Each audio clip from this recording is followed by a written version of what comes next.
Hey, what up, everybody? It's Moss coming to you with some Pioneer content today. Now, I already qualified for the Atlanta season, so this summer's been kind of relaxed for me. So I figured, why not end my place in the Pioneer season with the deck that I qualified with, and that's Rakdos Goblins.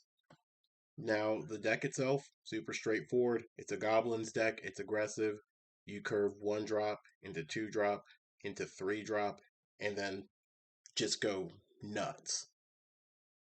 Now, where this deck does a couple of things differently, first and foremost, it's Rakdos.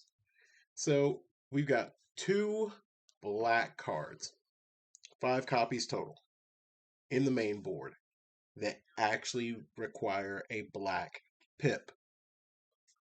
Those cards, called the Death Dweller, 3-drop lets you return any creature with total, well, rather, creatures, up to 2. With total mana value 3 or less from your graveyard, put a Death Touch counter and a Menace counter on either of them. Cool. Why is that going to matter? Because one of our 3-drops, Chainwhirler, can get a Menace counter and a Death Touch counter and become a 3-mana kill everything on your opponent's board card because of that. The other black card, Touch of Moonglove. Target creature you control gets +1/+0 and Death Touch until the end of turn. That Chainwhirler thing, still pretty huge. Extra benefit, whenever a creature dealt damage by that creature dies this turn, its controller loses 2 life. Think the Call of the Death Dweller thing, and then upgrade it by a ton just because of this Wrath. And if that little combo fails to work, then we've got another. Skirk Prospector and Fireblade Charger, or Cacophony Scamp. Each of them deals damage equal to their power whenever they die. So, Fireblade Charger dies, it's a 1/1, cool, ping you for 1. Take out a 1 toughness creature. If it's 2, it's 2 to the face. If it's 3, 3 to the face. So on and so forth. Battle Cry Goblin, Rundvelt Hordemaster, Hobgoblin Bandit Lord, all pump it up. And if any of them have this Death Touch effect, then any amount of damage they do takes out an opponent's board, takes out an opponent's big threat.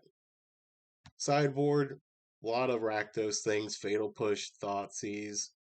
Obviously, Rending Volley is going to be in here for any of the Greasefang matchups. Squee, Ringleader, these are here for mid-range and control matchups. Helps give us a recurring creature, helps give us more creatures. Leyline of the Void to deal with any graveyard deck. My recent personal inclusion, Feed the Swarm. This deck folds to temporary lockdown. Red doesn't really have too many ways for us to deal with lockdown cheaply. Feed the Swarm, however, 2 mana, destroy target creature or an enchantment an opponent controls, lose life equal to its mana value. It's not bad. Take out a Shieldred, sure, lose 4, but probably getting through a big board of stuff. Take out a temporary lockdown out of the 5-color enchantments deck, take it out of control, and then suddenly our board full of creatures coming back, pretty important, pretty impactful. But that's everything for the deck tech. I'll see you guys in match number 1. All right, match number 1, and we are going to be on the play. Hand is a little iffy. I mean, 4 lands is like beyond perfect. The hand itself is a little soft for removal, but I think it's worth keeping just because we do have some early aggression. All right, Firebrand and swing. Pass to our opponent. All right, opponent plays Bot Sanctum, plays Blocks Diamond. This ain't looking great for us. Okay. So, go for Sulfurous Springs, and just yield through the turn, really. Because Block Simon ain't doing much here. Okay. Opponent plays a Bot Sanctum. I think we're gonna just go ahead and sack this Firebrand here. Ugh, okay, wow, this is a horrendous set of draws for us. Let's see what our opponent does whenever we swing with this Battle Cry Goblin. Okay, so we're gonna go ahead and pump. This definitely will feel pretty bad if they were just able to kind of time walk us here.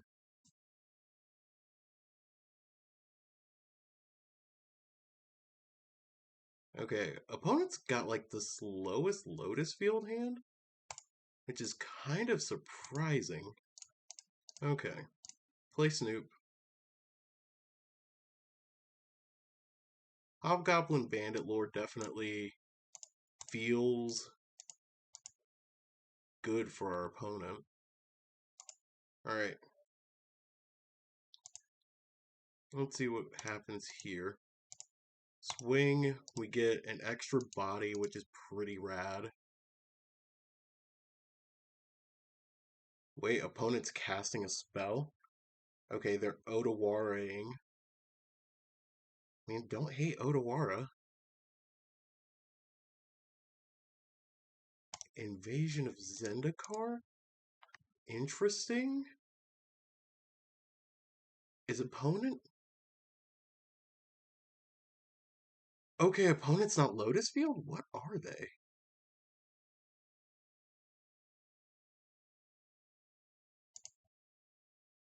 Okay. Let's see. I think we do just kind of have to shove here.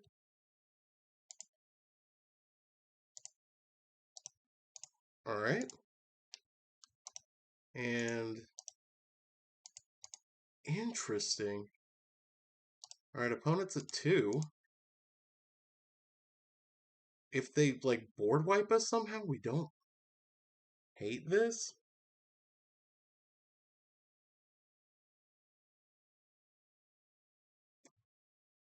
Okay, they farewelled us. That doesn't feel great.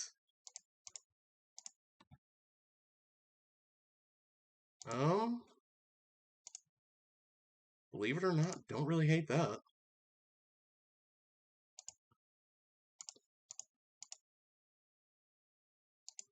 And swing for the win.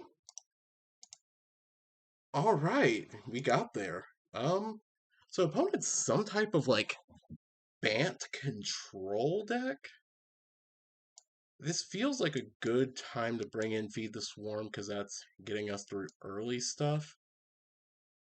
Squee also feels good, and maybe Thoughtseize. Squee and Ringleader seem good, but I feel like Ringleader's just a touch better. So bring those in. Take out the... Firebrand's actually really good. Touch of Moonglove is kind of bad here.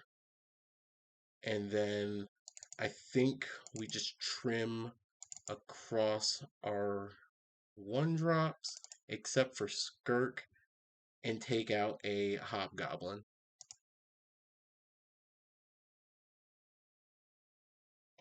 Alright. So, game 2. Opponent's going to be on the play.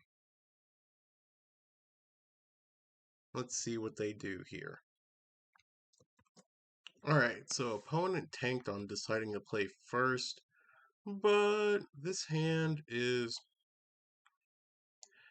just like the last hand, it's a little bit slow. It's not necessarily the lands, it's the creatures that are in the hand that feel super bad. But I think we can keep this one, especially knowing that they're on a control build.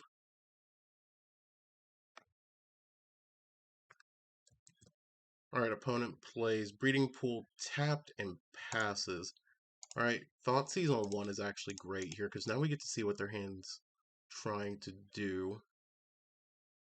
Okay, so Chrome Host, Seed Shark, Farewell, and Supreme Verdict. Farewell's actually the most problematic thing for us here, so I think we're going to go ahead and take that. Opponent can, like, cast their Chrome Host on their turn. Okay. Let's go ahead and play a Snoop. Okay, Skirk Prospector next turn could be kind of good. Let's see what they do. They play the planes that we know about. They play the Chrome Host Seed Shark. Okay. So we're gonna shock that in, play Battle Cry Goblin, play Skirk, say go.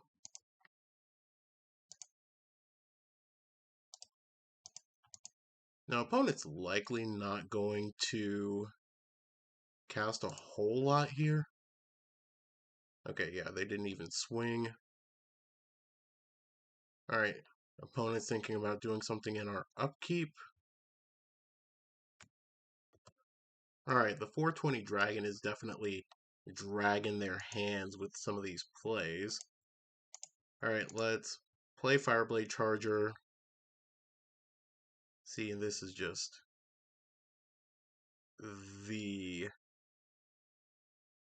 beautiful type of hand that we want to keep. Now, the question is,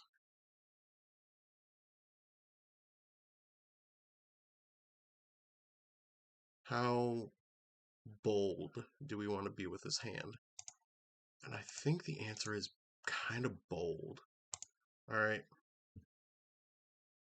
I will admit right here, if we run some of our creatures into a just abysmal... Okay, I think we kind of have to do it like this. Alright, move to combat. Swing with everything but the Conspicuous Snoop. Trigger.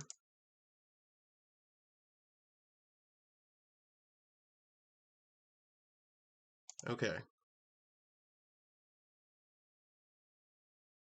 What's the opponent going to block here?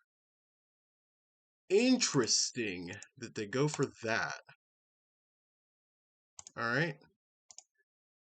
So now we're just going to hopefully blow up their Chrome Host?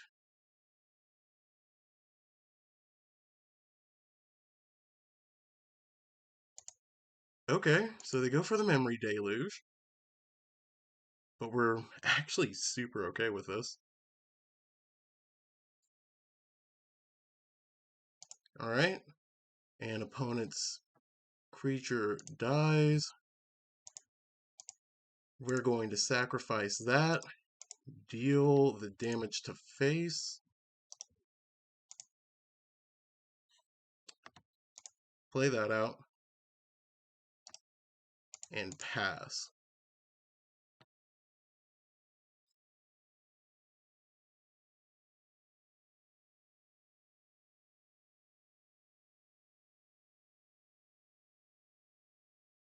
Okay, opponent plays Otawara. It looks like they're just gonna... Okay, they cast Wolf Willow Haven. Interesting. And now they Supreme Verdict. Cool. Yeah, that's good. Alright.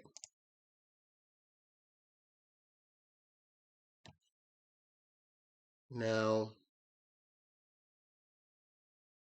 the problem is, what do we want to do here?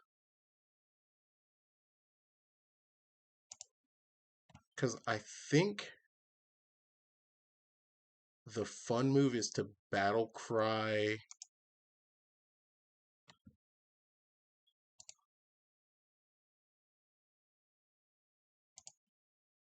Okay.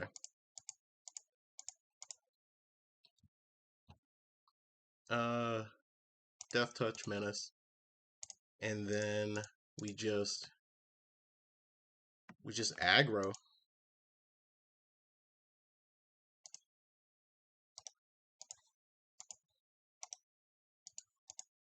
Okay. And do we do it here? The answer is no. We're going to high roll it here and hope that they don't have a farewell.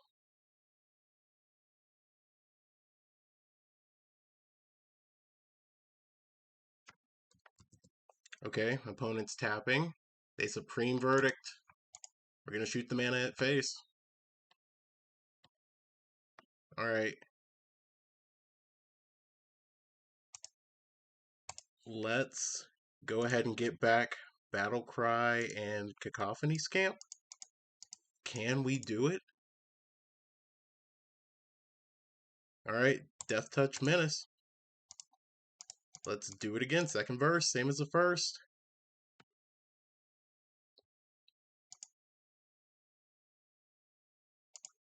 Alright. And swing. Do we get there? Do we get there? Oh, what? Okay, so our opponent Aether Gusts. You know what? We're going to put that on the bottom because 2. Yeah, we're sacrificing. Yeah, we'll proliferate. Yeah, and 2 to the face. All right. GG's opponent. See you guys in match number 2. All right, match number 2, and we're going to be on the play. Let's see. This hand is lit. This hand has curves, and we like a deck with curves. Alright, opponent's playing a Gigantha deck. So they're either Convoke, they're Pia, or they are Sacrifice. Sacrifice is honestly the worst matchup for us out of that group. But Inspiring Vantage maybe bodes well. Inspiring Vantage do nothing. Okay.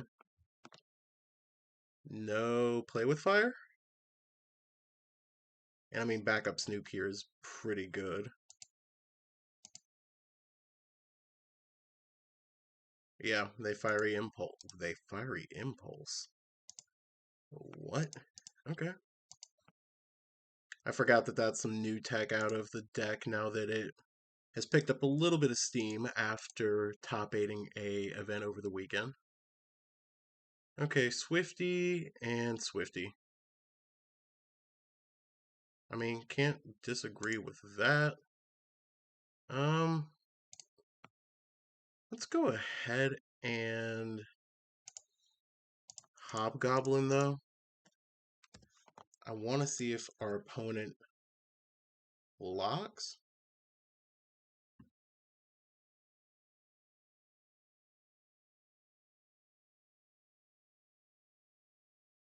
Alright, no sacking. Say go. Now, here's the thing.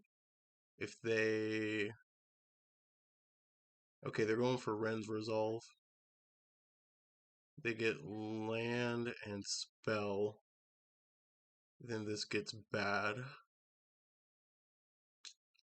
They don't go land spell, though. That's surprising.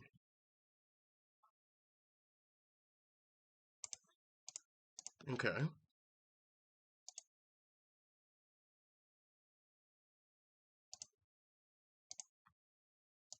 Alright.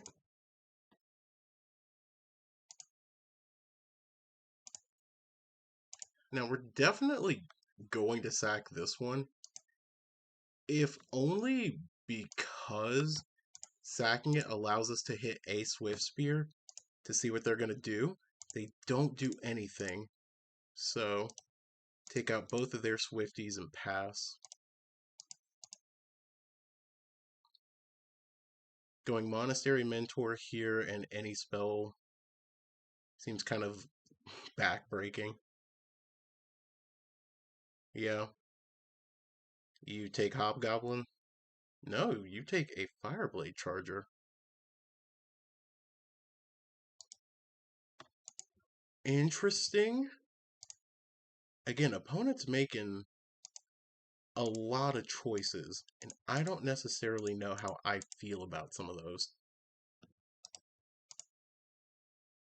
Alright, and then finish off their creature. Swing.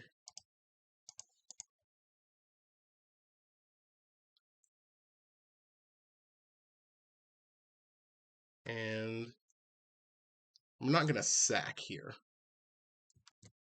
Alright, no sack. Say go. And just F6, because there's nothing valuable that we can do here. Though next turn being able to go Conspicuous Snoop and potentially go and deal with some more stuff off the top of our deck.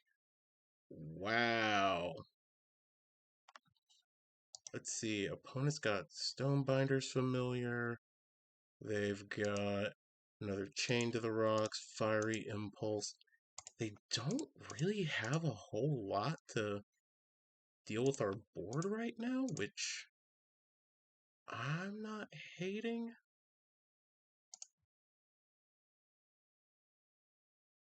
Okay. So, play this, deal. Let's see, we've cast 1, 2, 3 goblins off the top. Alright, let's swing both of those.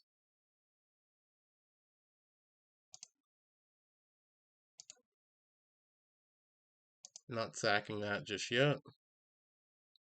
Oh, we win. Yep. Opponent saw it too. We were able to just kind of sack that for mana, and then just Hobgoblin Bandit lord our way to victory. Alright, sweet. So, against the Pia deck, it's running all the new stuff, so it's not running the old Bone Crusher Giant package anymore, which is actually really good for us.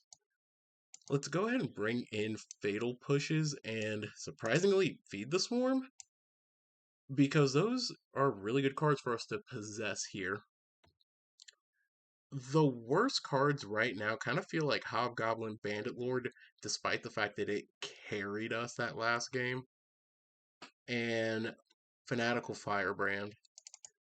So I think going down some number of each, and it might be 3-1, simply because this is a 2-3 body that can deal way more than its actual like power and damage versus just one or maybe a bunch with a like Hordemaster or Bandit Lord. Alright, I think we're going to run it back like that. Alright, we're going to be on the draw in game number 2. Alright, so just like game number 1, this hand has a curve to it. Really good curve, and it's got some disruption in case they decide to do their thing. They go Springleaf Drum? This... Okay, opponent, you're doing some things. That is definitely some stuff that they have seen on a Discord or a Patreon.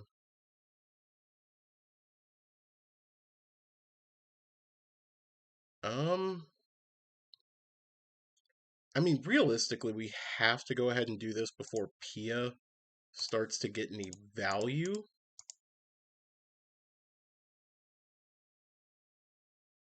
And if they kill our Cacophony Scamp, that's kind of fine.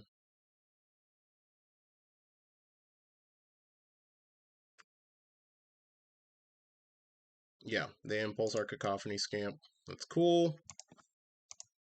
Send one upstairs. And F6. Because there's nothing that we can do.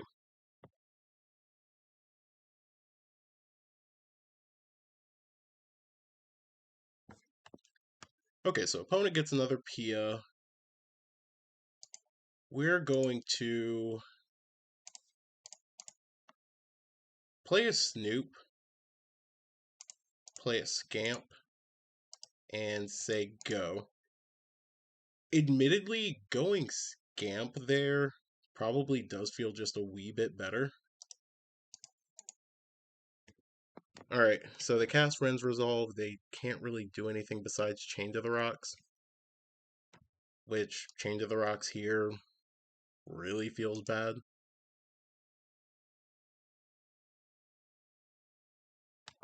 Though they do get a body off of it, so can't complain there. Okay, so what we're going to do here is play land, play Hobgoblin Bandit Lord, and then we're just going to swing.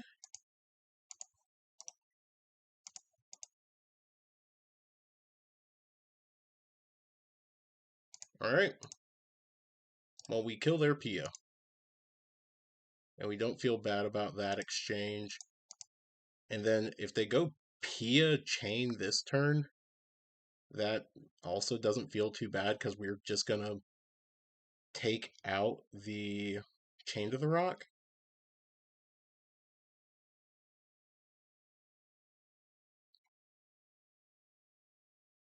Yeah. So we go Battle Cry. We take out that. And now we're just going to try to hopefully high roll a Goblin Chainwhirler.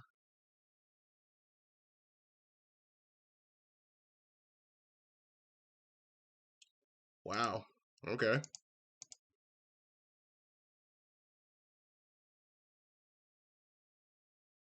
Okay, so opponent gets Showdown of the Skulls, 4 lands and Springleaf. Wow.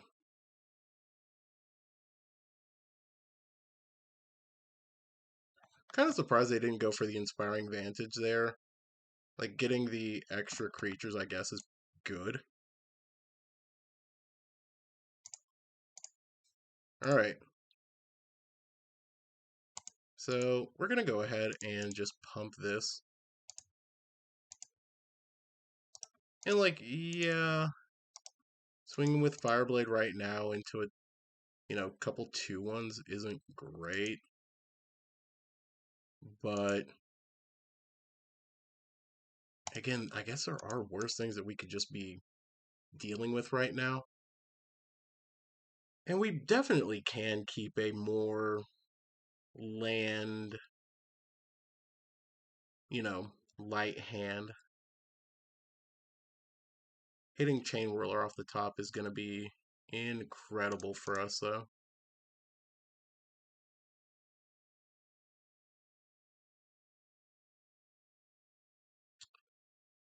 If we could hit a Chainwhirler off the top, that would be nice.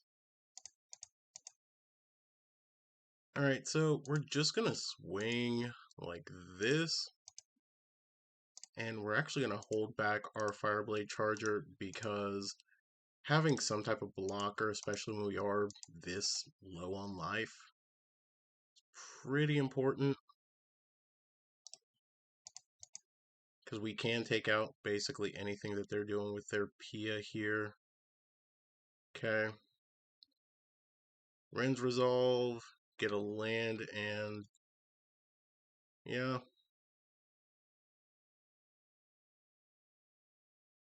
Alright. Making your stuff big. You're getting Pia out of range.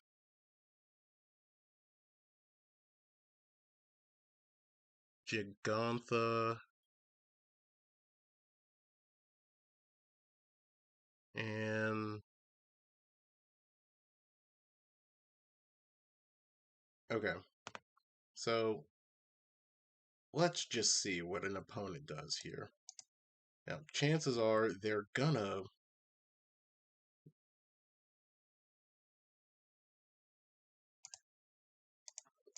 sure.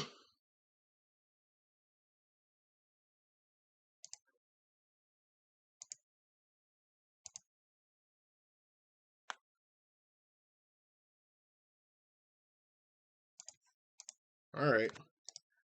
Well, good news is we took out their big threats. Bad news is we're at 11.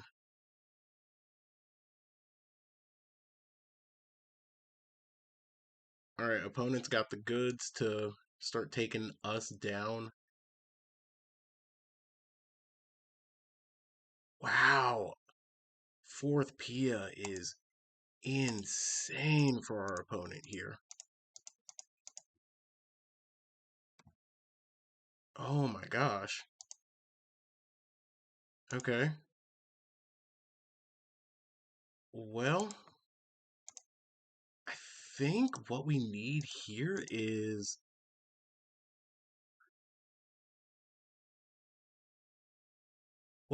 nothing short of just having Chainwhirler and then they draw nothing else.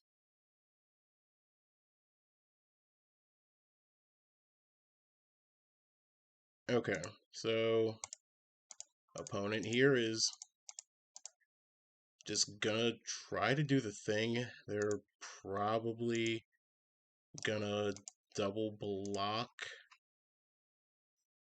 Yeah, I think we do have to do it like this. Because if we swing everything... Yeah. Yep. I mean, we were able to push through a extra point of damage. Getting both of our Feed the Swarms early was pretty good. Okay.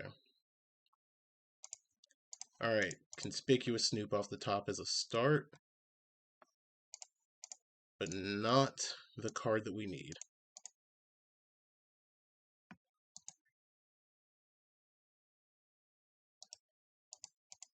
Alright. Chain to the Rocks. Yeah, puts our Snoop into the yard, or into exile. That's pretty good for our opponent here. And we're just drawing a land this turn, so I can't really feel too great about that. Alright. Let's see what our opponent can do. I think we can take one more hit here. Ooh. Yep, nope. Showdown into all that definitely does it. Alright. Game 3. Alright, against this opponent, what do we want? Like, everything that we have really just feels fine. The only thing that I could maybe consider is just cutting this, like, final Firebrand and bringing the Hobgoblin back in. That we're bringing in the Ringleader, because Ringleader for the extra advantage feels pretty nice. Okay, talked myself into that. I can deal with that. On the play for game 3. Okay, so this hand is good. If we don't draw a third land, it feels just absolutely sketchy. But this is a good hand. Just curving Scamp into Hordemaster is a good turn 1, turn 2.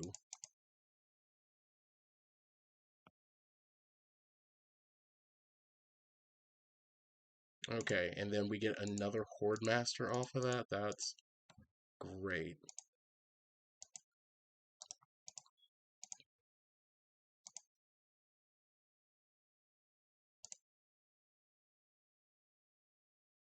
Now, I don't think... Let's see.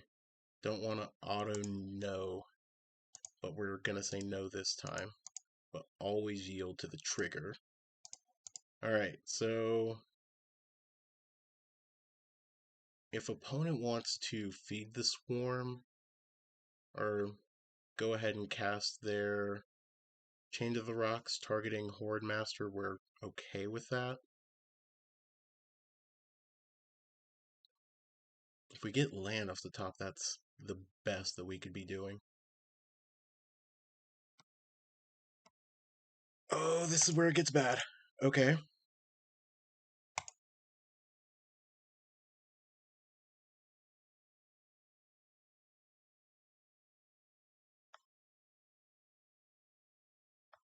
Yep.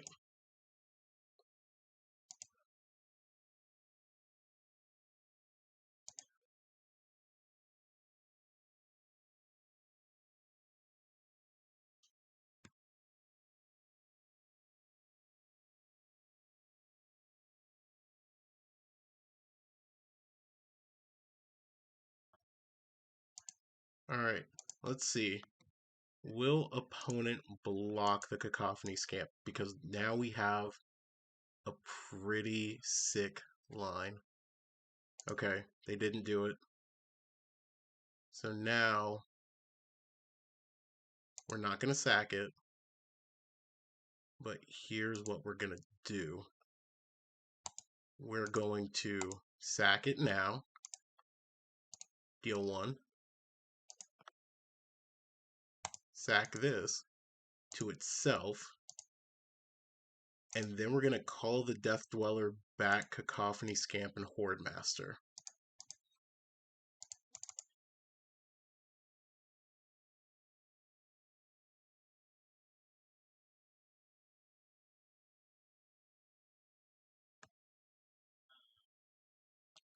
Alright, Death Touch counter on Cacophony Scamp, and then Menace there. That's like the way you always want to do it. You always want to give either the Scamp or the Fireblade Charger the counter. Alright. Thank goodness we're getting all of these like creatures off the top so that we can hopefully hit a land. Land 3 here helps us out so significantly. Okay, they're going double red. Exiling 2. They got Soulscar and Chained. But what do they put in is the question. They probably want to put in the Soulscar Mage. And then just hope that it doesn't get destroyed by some creature.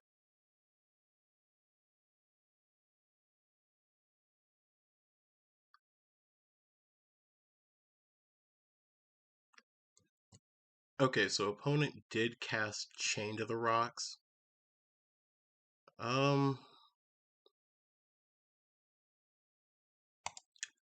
Weirdly enough, and unfortunately, I do think that we have to go for the Hobgoblin Bandit Lord over the Hordemaster just because it blocks Soulscar and we have the potential to either swing in for damage or to just kill it.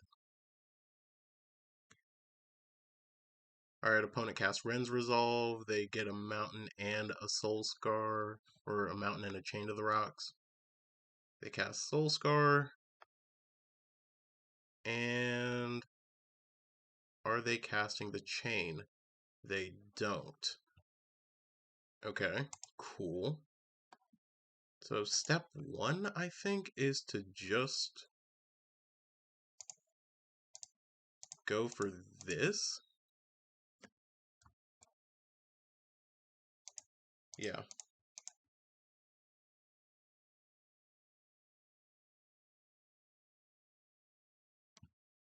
Okay, and they want to Fiery Impulse that in response. That's actually fine. And we're going to go ahead and cast this. Know that we're getting a Blood Crypt off the top, which, yeah, that kind of sucks, but could be worse. Now opponent is forced to Chain to the Rocks. And they're probably going to take the Conspicuous Snoop. Yeah. Okay, so it enters the battlefield. It does its thing. It gets the trigger. Yeah.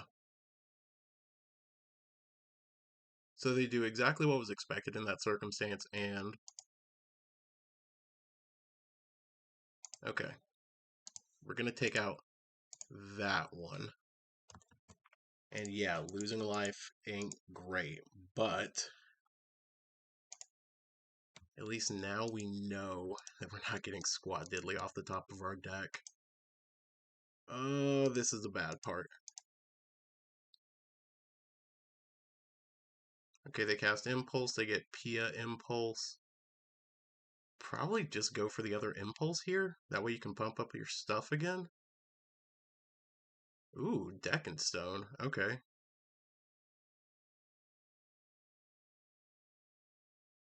I mean, yeah, also not really a situation that we can fare well in.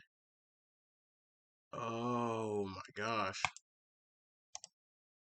Alright, deck, if you could stop giving me lands, that would be great. Yeah, they get Pia. They might just have us this turn. Portable Hole. I mean, if they go for Portable Hole, they definitely just get it. Because that's 5, 6, 7, 8. Yeah, that's it. GG's opponent. Man, top of the deck did not do us any favors. Alright, see you guys in match number 3. Alright, match number 3, and we are on the draw.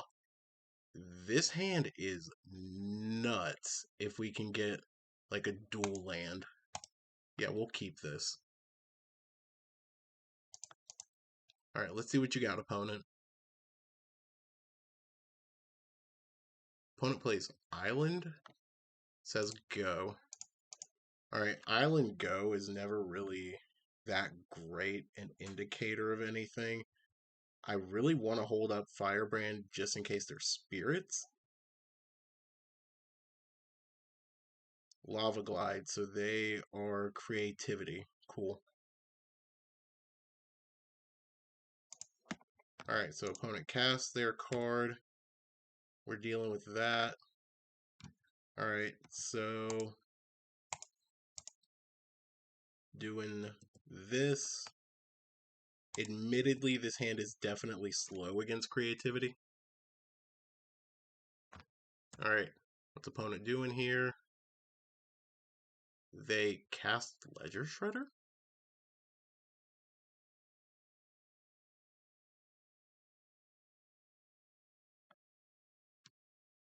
Okay, I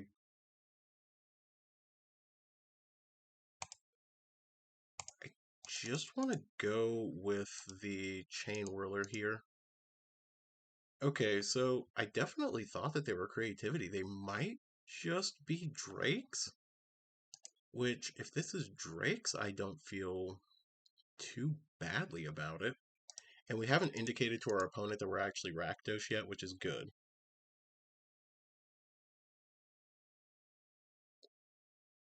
Alright, so opponent casts their Fiery Impulse, deals 2. They had to cast 2 Fiery Impulses targeting our Chainwhirler.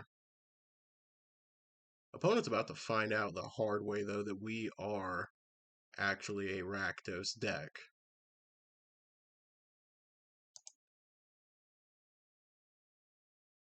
Okay.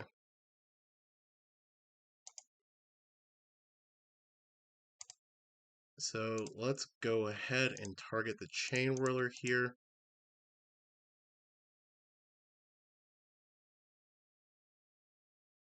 And does the opponent have a Spell Pierce in the main?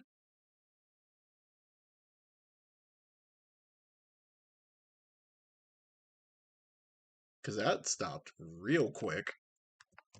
Do we have a reader? Opponent's really considering this call. No, opponent straight up Spell Pierces it. This is so crazy. So this is where it feels bad because we could have actually gotten through that by just casting the Skirk Prospector before and then doing it. Oh, that's probably gonna be something that bites us in the end here.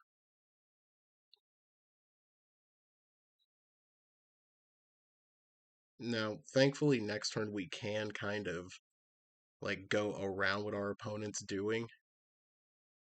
Man. Alright, so opponent discards a consider. They draw a card off a consider. Yeah?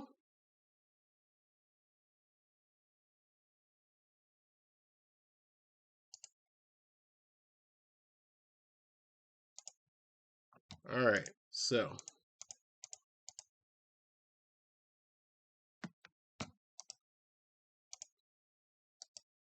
Alright, let's tap that and make this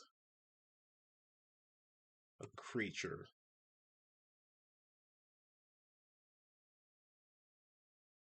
Let's move to combat. Swing out.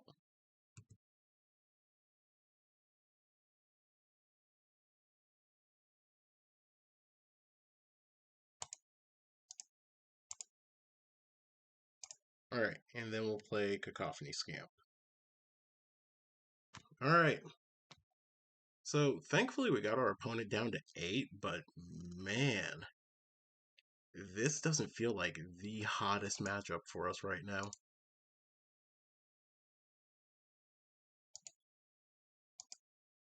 Sheesh. Okay. So, how are we going to do this? I think we're just gonna play that.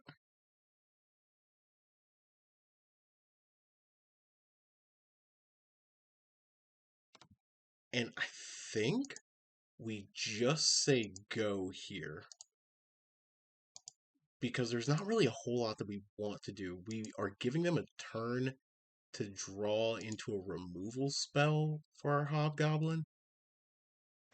Okay, so this is the exact situation that we were worried about. Alright. Yep. But now we're deadlocked. Oh, alright, cool. Part 2. This time you will let us do the thing, opponent.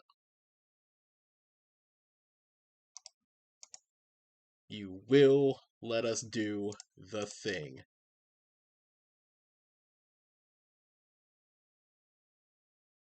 Alright. And I think we're gonna get there with our little dudes. Alright, no sacrificing. Say go. Yep, and opponent scoops it up. Alright, sweet. Let's go to sideboarding. Alright, so they didn't really reveal a whole lot to us.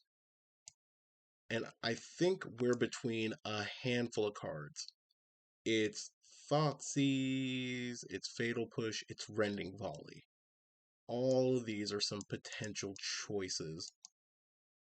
We're going to go with Rending Volley first because that takes out all of the blue things. And then without having to enable Revolt, Push only takes out a couple of others. We're going to take out all of the Fanatical Firebrands and a Hobgoblin Bandit Lord just to accommodate those 5 new inclusions. Alright, so game number 2, match number 3. Alright, so opponent's probably mulling over their hand now that they know that we're Rakdos Goblins, and they're probably thinking about a lot of the sideboard stuff that we could bring in. Our hand here isn't the worst. Like, it has a combo kind of enabler. Yeah, we'll keep. Alright, opponent goes land, tap, pass. We're gonna go Blackcleave and Skirk. Depending on what they do on their turn, we may play Battle Cry Goblin. but let's see. Alright, opponent plays Spire Bluff. They go for Ledger Shredder. And they pass. Alright. So here we're put into this situation where it's Conspicuous Snoop or Rending Volley or something. And I think we're going to go for the high roll of Battle Cry here. Just because if they don't target either of our things and just kind of focus on developing their board, then it gets a little bit better. Like, we can't swing here, and we did kind of unnecessarily take 2 damage, but that's kind of okay for us. Alright, so opponent is looking at their hand, figuring out the best move. Chances are they're gonna take out either the Skirk or the Battle Cry Goblin. Like, there's not a world where they should let either of these live. Alright, they play River Glide, a Braid,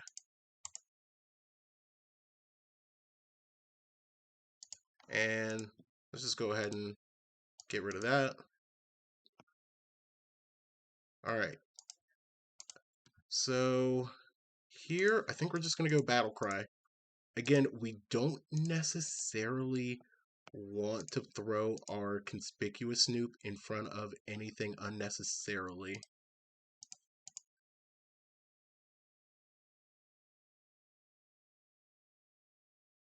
Alright, so they're casting a Drake. Cool. Crackling Drake is definitely pretty strong for them here.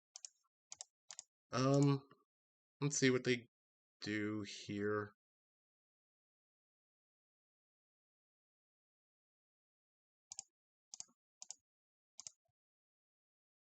Alright.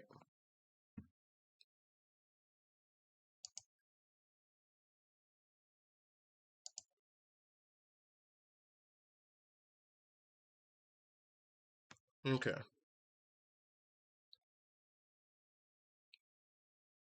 So opponent's gonna let us swing through. They either have to let their Crackling Drake die and take 5, or they just take an obscene amount here. And depending on how the next turn looks, or if they wrath us, it's definitely not looking good.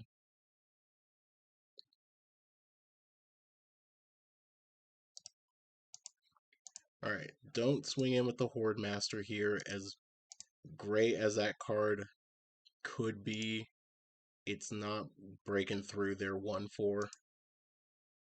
Alright, so opponent's taking 7. That probably means that they have a Wrath in their hand.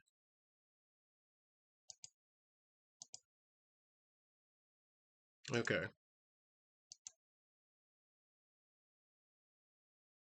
Alright, so they played another River Glide.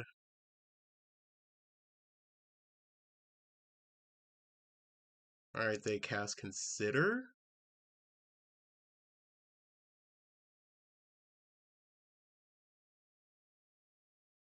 Alright.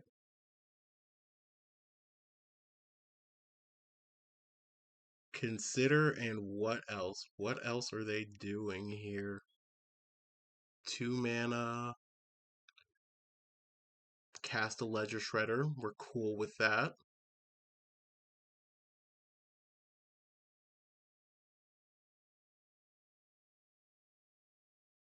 Now,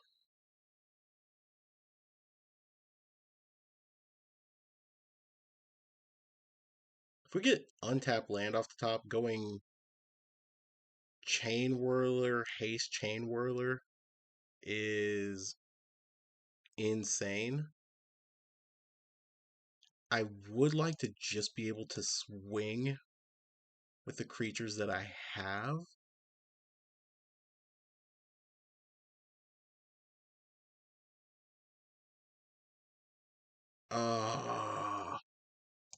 Alright, we'll sacrifice it.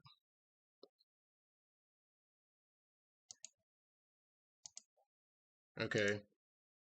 Yep, so we would have been able to do exactly that next turn.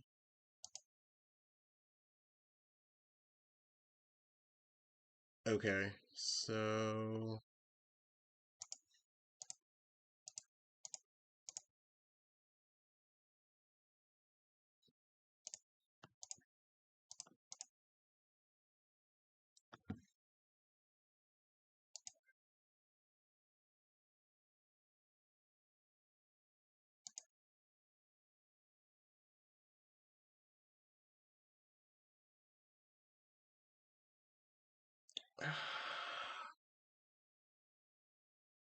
Okay, I think we do just have to, like, pass here. Oh, it is so tempting to just take that Hobgoblin Bandit Lord off the top. But it's like anything here. Anything that helps us enable this combo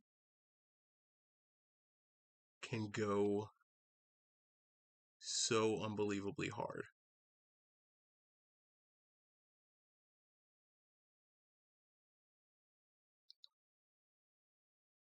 Okay.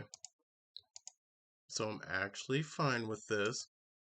Strangling my Hordemaster does get 2 cards off the top, and it's a Hobgoblin and a push.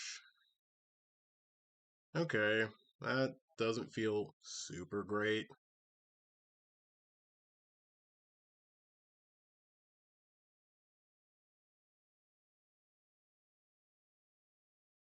Oh man, okay.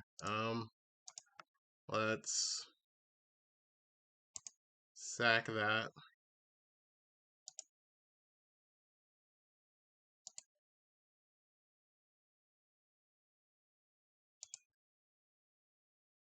Okay.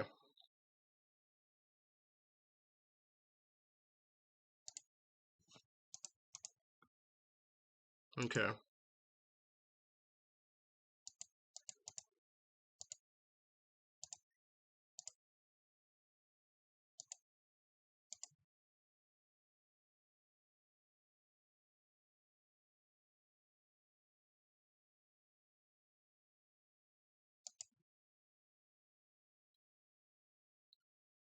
Okay.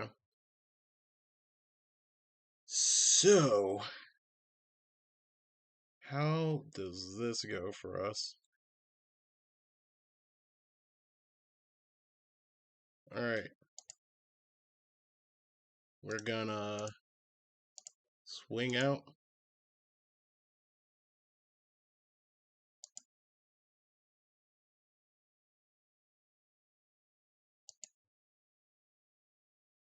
Okay. And then we will cast it.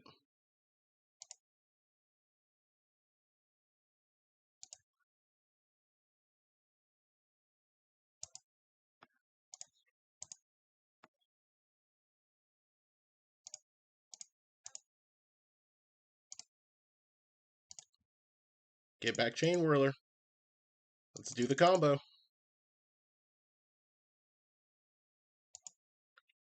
The thing that really gets me here would be a make disappear. Okay. But we got there. I guess a board wipe also kind of sucks for us. But what's our opponent gonna do? They treasure cruise. Treasure cruise board wipe gets them there. Oh yeah. No treasure cruise, board wipe.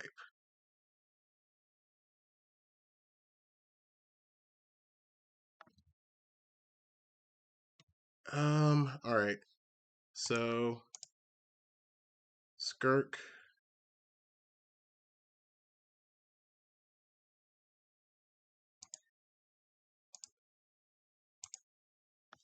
Okay, let's sacrifice Skirk to its own ability. let's do this.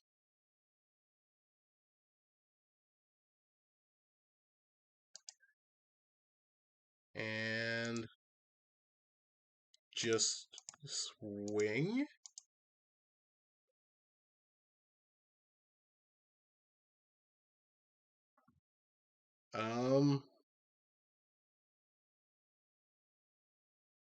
And let's see.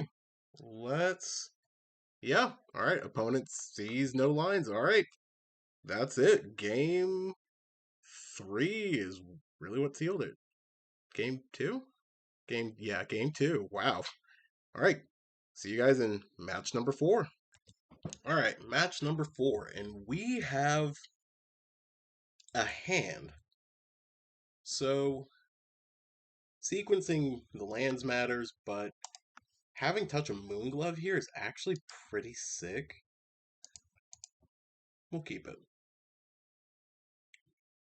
Alright, so opponent goes Blood Crypt untapped. We're playing a Rakdos player. Yep. Alright. They're taking one of our Hordemasters. Chainwhirler isn't really a threat until like later in the game. And if we're making it to turn 4, they're probably playing around just this. So, yeah.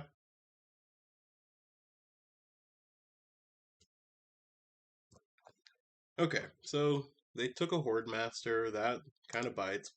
Getting a Call the Death Dweller is actually really good here. So even if the Chainwhirler touch plan fails, we can always get something back.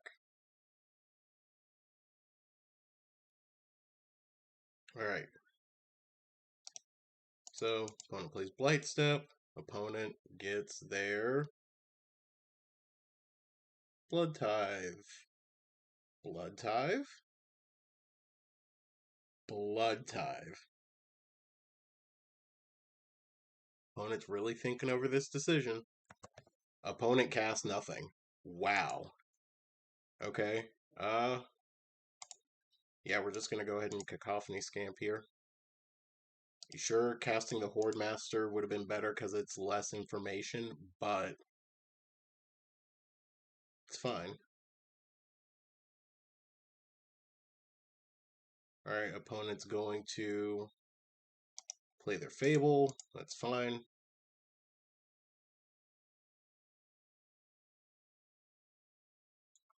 Alright, we get another Blackcleave, which isn't bad. We're not going to Touch of Moonglove that. We are, however, going to cast Hordemaster. And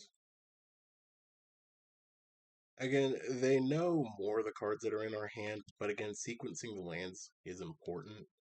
And this allows us to just maximize on untapped mana.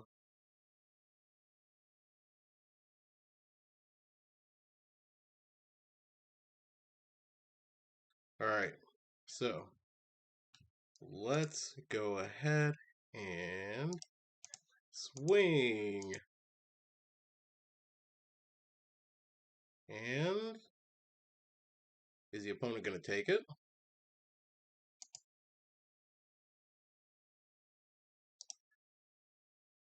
I feel like it is actually fine for us to go ahead and Cacophony Scamp. Are we going to proliferate? So proliferating means that this is coming in completely tapped next turn. Or completely untapped. Problem is they get to draw these cards on their turn and make a better decision about it. But it does mean that our Chainwhirler little play does unfortunately backfire. I think we do want... We gotta take out their Shaman.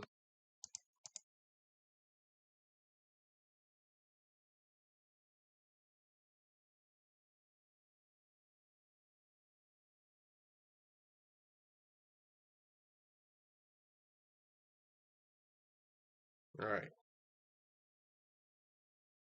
So again, them getting to discard cards and draw cards probably isn't that great. Alright. So they drop Haunted Ridge Croxa. It's fine. And they flip their Fable.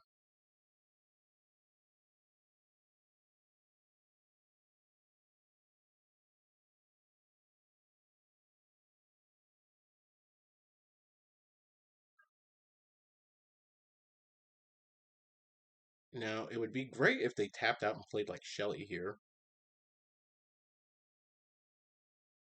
But, yeah. They're just going to take Chainwhirler. That or they maybe take Touch. Okay, wow, they actually took Call there. I can understand why they did, though.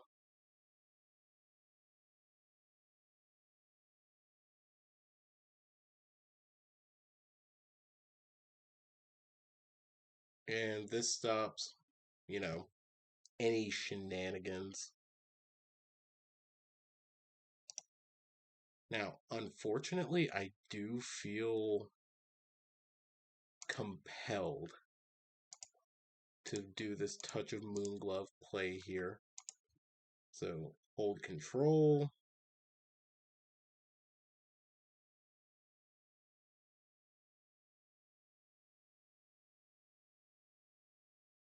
Okay, they do that. Hordemaster is going to trigger.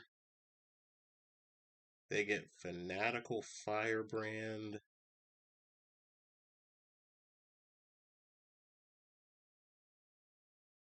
I mean, yeah. Okay. Yep. Opponent's down to 7.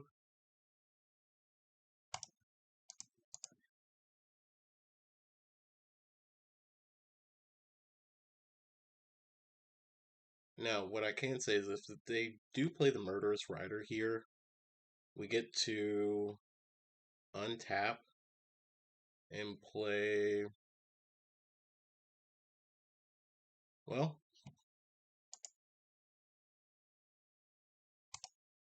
okay. So, this is actually fine, I think. Yeah, so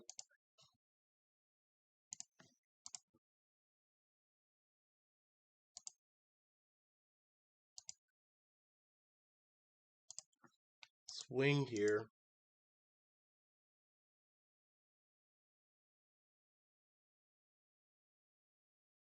Are they going to block with Shieldred? Nope. Alright.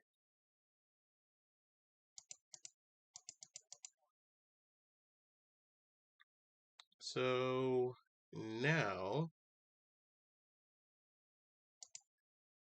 Okay, opponent's just going to play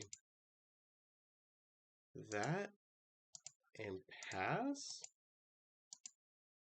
I mean, if they don't have Fatal Push, we win this turn?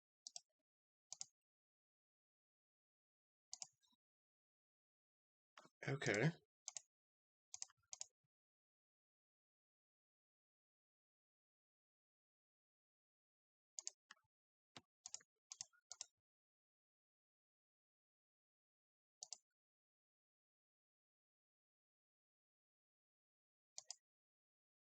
And just swing?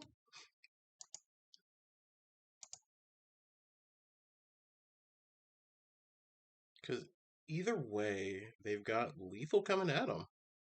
Alright. So let's see how they block.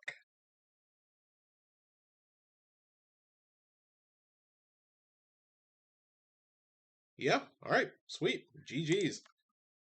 Alright, so against Rakdos, bring in Squee, bring in Ringleader, and I want to say Thoughtseize in this matchup doesn't feel too bad. And then I think we go down on a couple Firebrands, down on all the Hobgoblins. Fanatical Firebrand actually did have a couple of applications there. Hobgoblin just, it stays around for a little bit, but it's not doing much beyond that. But trim on some of the weaker cards, either too slow or not heavy enough. This is a hand that does things. It's kind of slow, but it does do things. And I think our big play here is we're going to go Thoughtseize on 1.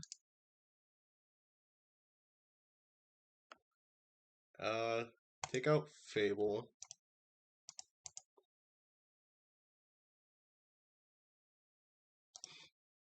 And go from there. Now, if opponent just goes Blood Tithe and...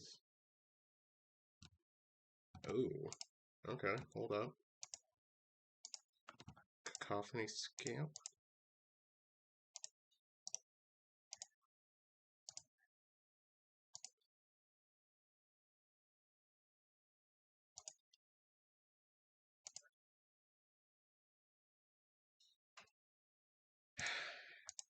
We need to go Cacophony Scamp, Cacophony Scamp.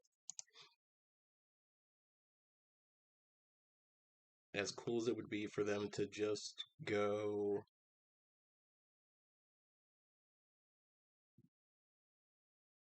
We'll see.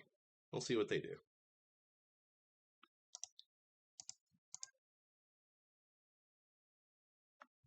Okay. Cool. Just block with 1. Kill it.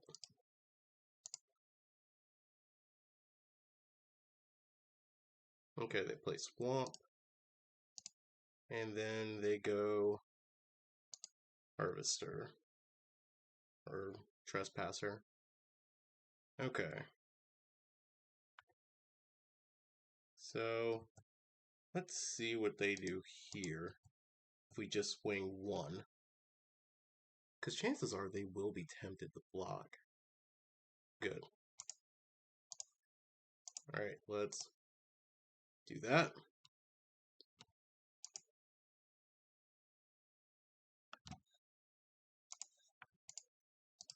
Alright. Nope, nope, nope, nope, nope. Well, alright. Yielded through the turn. A little bit of a mistake there. Definitely an MTGO punt, because we could have just played another creature. But also missing land drops really doesn't feel good either. Okay. So I actually don't hate this, because we're just going to go...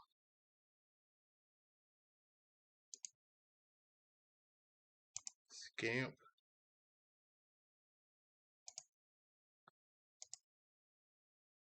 Skirk.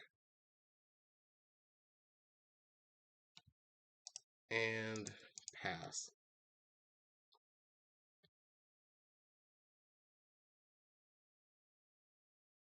So, like, yeah, they gain 2 life here, but we're okay with that. Alright, they discard a Blood Crypt, gain 2 more.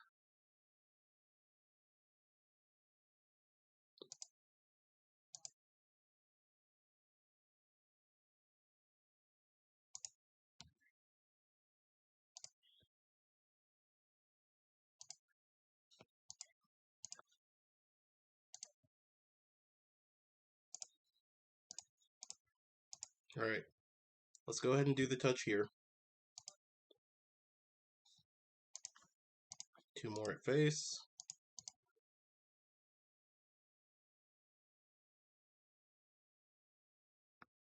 And then probably go for just the other Blood Tithe.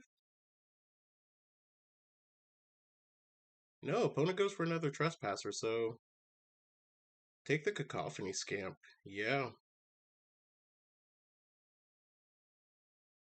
that's a play. That's a play, opponent. I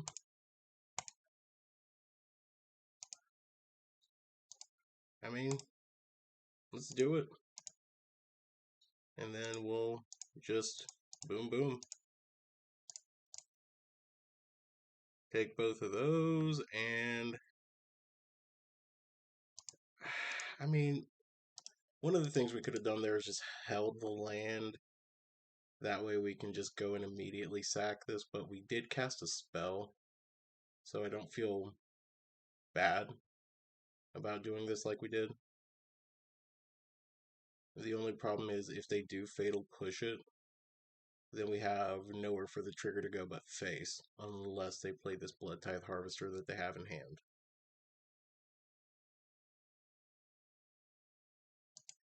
Okay.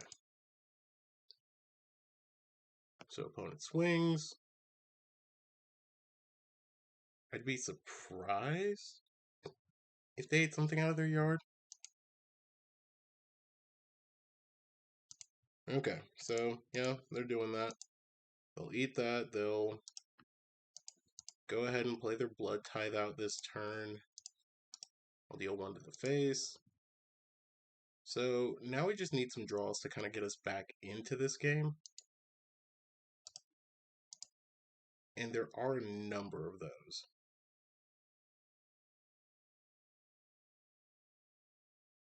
Well, opponent's definitely indicating that their card in hand is really bad. But ours isn't great either. So, yeah, we'll just pass. Unfortunately, missing lands early and then hitting the pocket of them later isn't the move for us. So opponent just had a duress in hand. So they were really hoping to hit our touches and our calls without doing a whole lot else. We'll take 3. We just need a really aggressive hand. And that hand was aggressive, but not as aggressive as it needed to be. Alright. Here we go. Deal 1. Say go.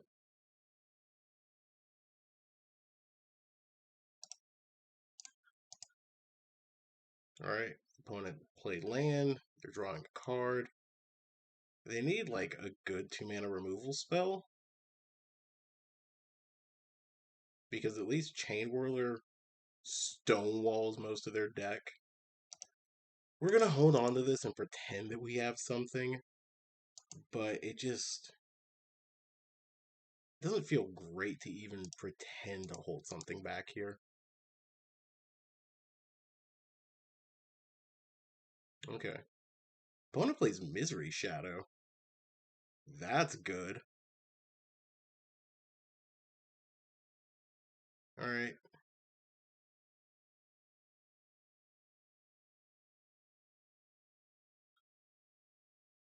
Oh, okay.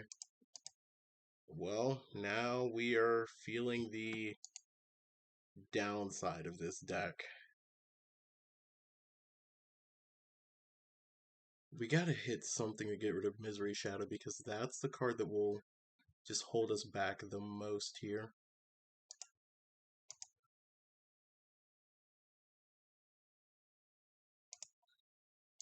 Alright, so yeah, we'll block. And then because we can't even pretend. Like, we can't swing out with this Den of the Bugbear right now.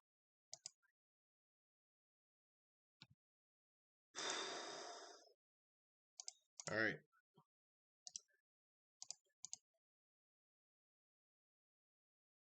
Yep.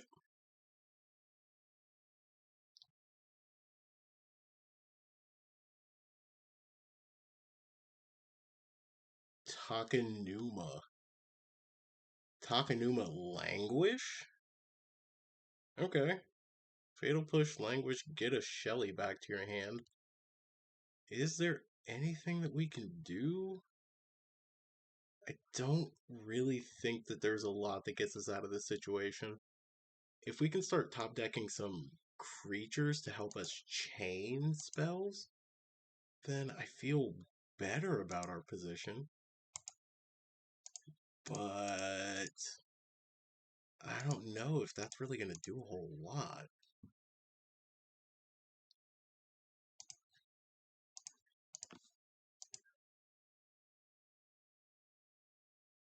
Alright, so, yeah, pump.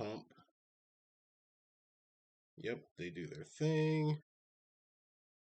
And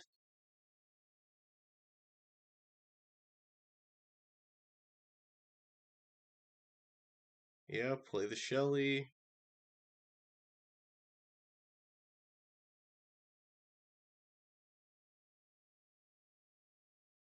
Alright, come on. Come on, opponent. So opponent didn't do anything, and they just passed. You know what? We're just gonna go face up and show them everything that we're working with.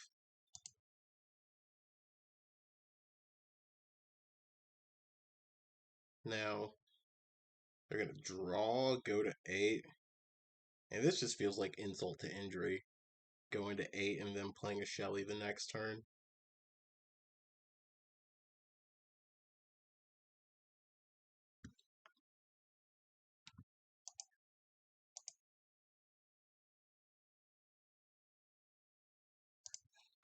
Alright, so we're going to play the Misery Shadow, or play that into the Misery Shadow block, sack and deal 1.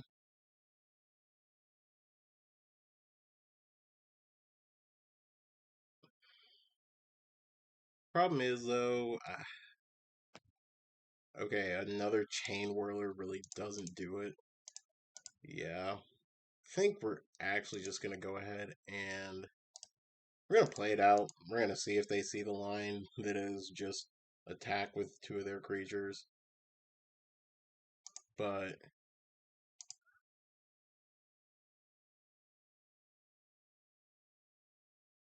they're not worried about drawing cards. They might draw. It would be crazy if they drew in their draw step, hoping that Shelly, you know. Okay, so did that. Opponent is just seeing all the lands. Alright, and do they swing out? They do! They see the line. Cool. Alright. So, on the play, Thoughtseizes out, and let's bring in 2 Hobgoblins and a Firebrand. I kind of want to, you know what? Firebrand, Hobgoblin out. We'll bring in those Fatal Pushes, because those do operate a little bit better, and getting Revolt isn't actually hard for us either. So, that's good. Yeah. Alright, we're going to be on the play.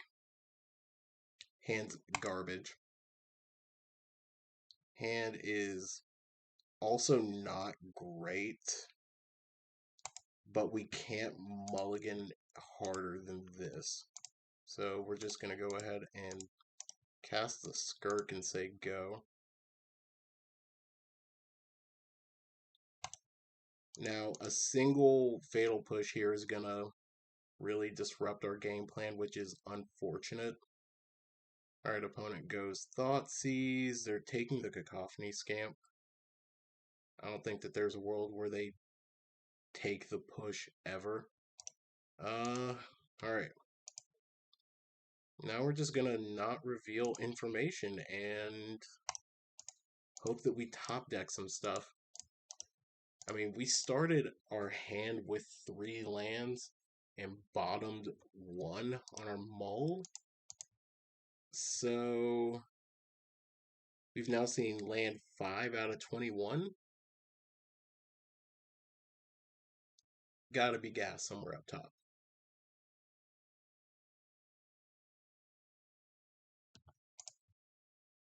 Stand corrected.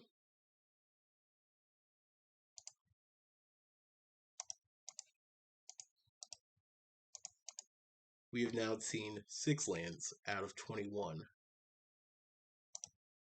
Though the fact that our opponent didn't play anything there is actually surprising. If they go for Fable here, I could almost see getting... Okay, yeah, never mind.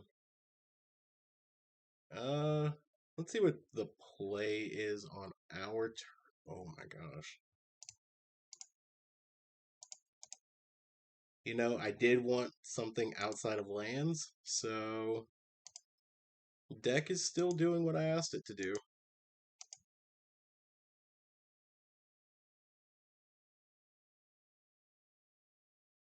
Okay. So this hand can work out in a couple of different ways.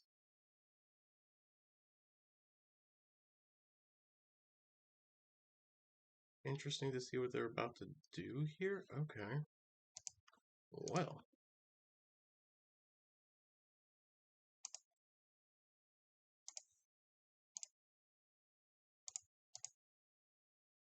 Ward.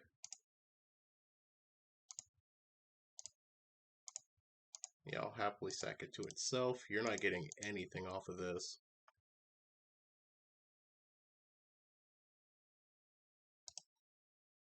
Yeah. Man, Meat Hook Massacre is a beating against me. Okay. Can I get an activation?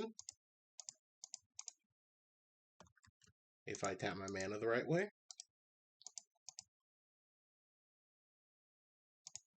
Okay. 3's not bad. If opponent plays Shieldred, I feel like a barnacle head. Oh, that's worse. Oh, that is way worse, bro.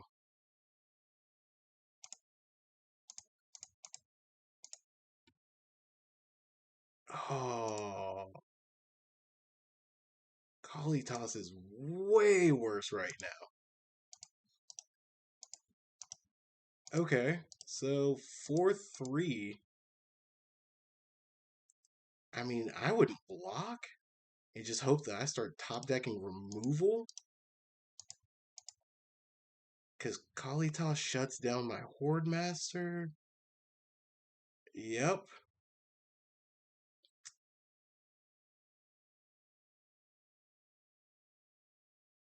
This is the anti-bueno for me. Okay. Yeah.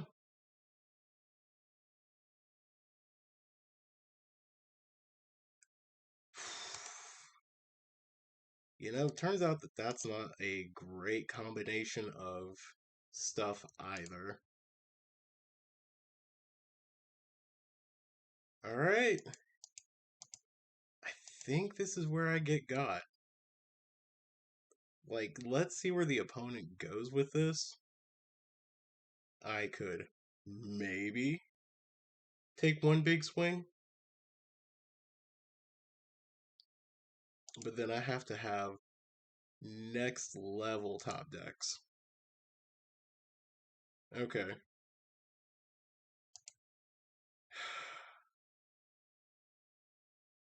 I gotta make my opponent see it and they see it. Okay. I think I can just take a swing for 7. Yeah. All right. Show me something good, deck. That's nothing good. Alright. GG's opponent. Oof. Bad beats. Alright, see you guys in match number 5. Alright, match number 5, and we're going to be on the draw and mulliganing. Jeez, that's a bad hand. Okay, this one's a little bit better, actually. Touch of Moonglove on a Hobgoblin doesn't feel super bad. Let's go ahead and put a... Let's put a Blightstep to the bottom. Put a Touch of Moonglove to the bottom. As nice as it is to have a combo piece, it's definitely not worth it. Okay, so we're playing against something running Thoughtseize, Mana Confluence, and Gigantha.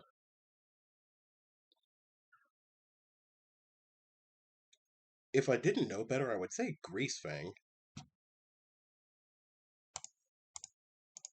Okay, so let's go ahead and just play that. Admittedly, again, giving up some information here ain't great, but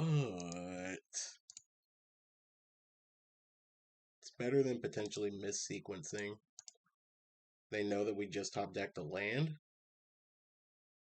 Opponents founding of the founding of the third path. Okay, so they're Neoform. They're Neoform Atraxa. Okay, let's do that tapped or on red, and then just swing with these guys. A little bit of sequencing would have at least led to us getting an extra, you know, a little bit of damage in here, but eh. Okay. Mill themselves, Atraxa, founding, push, land. They get Deathcap Glade, and they play Tassiger. Cool.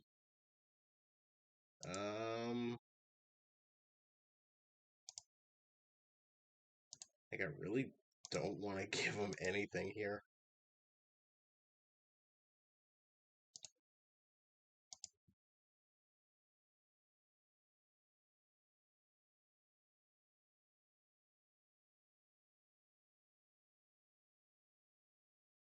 Okay.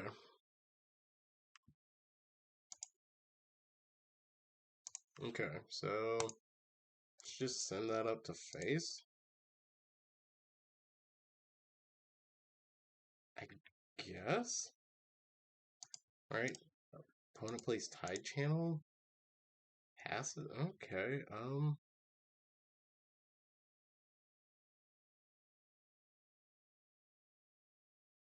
Let's just play that on the black side and do that. Admittedly, this is where holding on to the Touch of Moonglove would have been nice. But I don't feel like our opponent has a lot of outs right now. Like, they go Neoform into Atraxa and they win. But it's like the only way.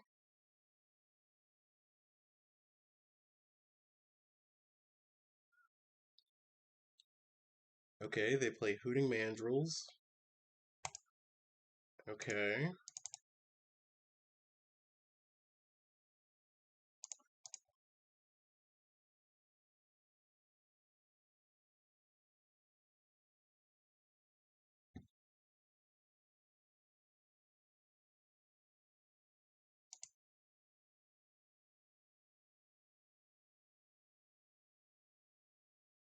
Okay.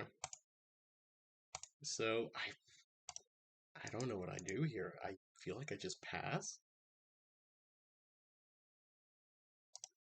Like, again, if they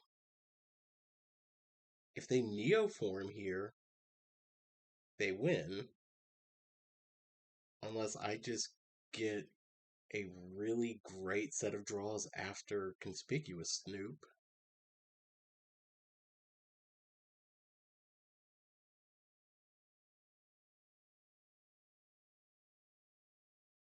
Oh, this is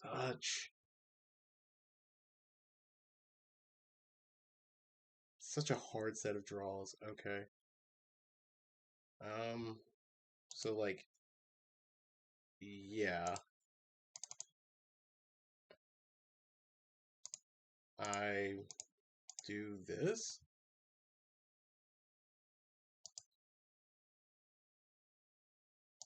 And I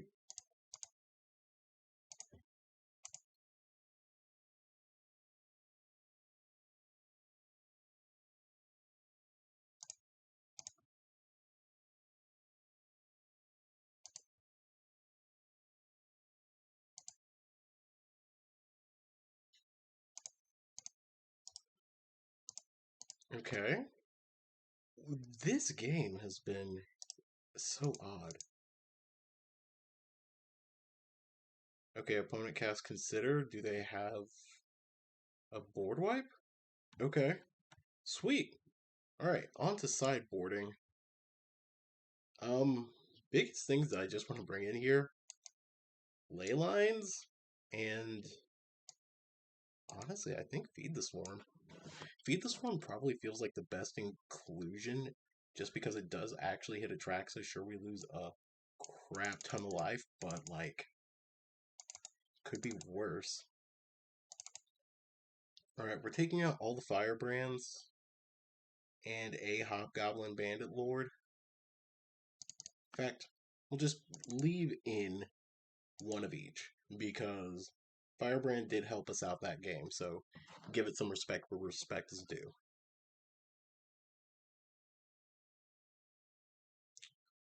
This hand isn't great. This hand is not great. Okay. This is the problem. One land hand, couple 3-drops, but Leyline. I feel like we gotta keep this and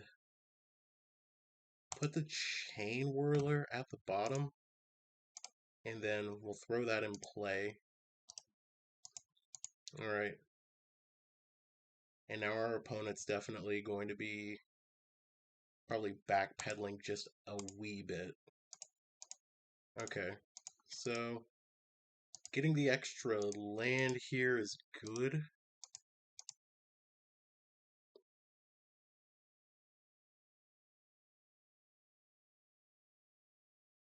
Alright. So opponent Thoughtseizes us. They're going to take the Hordemaster, as any reasonable person would in this situation. Alright. Play that on Seer Step. And then swing go. No.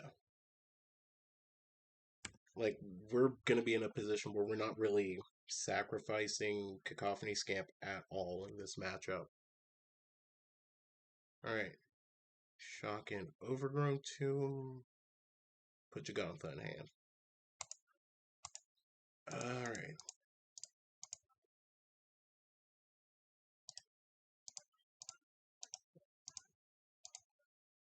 Hobgoblin Bandit Lord is actually really good here. It's super cracked. The problem is something like Languish is just backbreaking.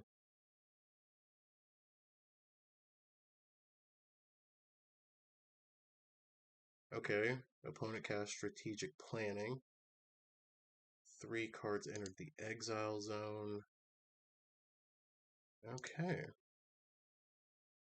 Let's do this. And swing 6.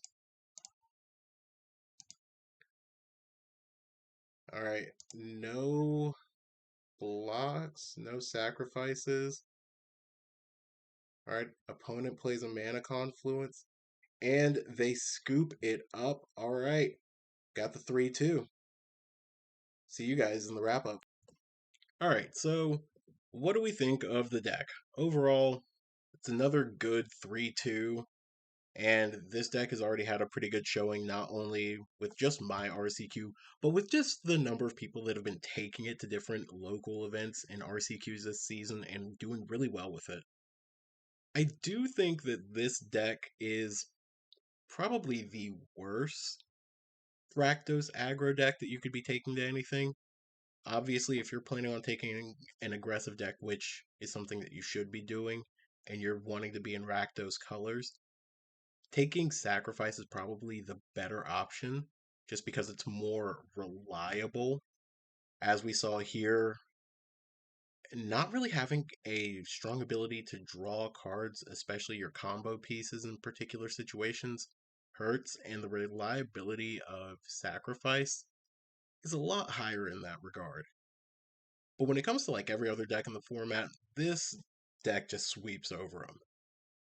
So I think it's a matter of taste when it comes to which Rakdos flavor you should bring to your RCQ. I say this all day because it eats up mono green, it eats up boat, and it tears apart a number of other little matchups, especially with this combo. But if you're looking at it compared to the other Rakdos decks, probably not the first consideration. Feed the Swarm overperformed today. And it definitely would have been very useful in that matchup from our opponent's side. And it would have been really good for us to take down an Atraxa that could be gumming up the board. So let's go ahead and open up this chest for those of you who, like me, are gambling degenerates. So open it, and Warp World. You get a Veteran War Leader.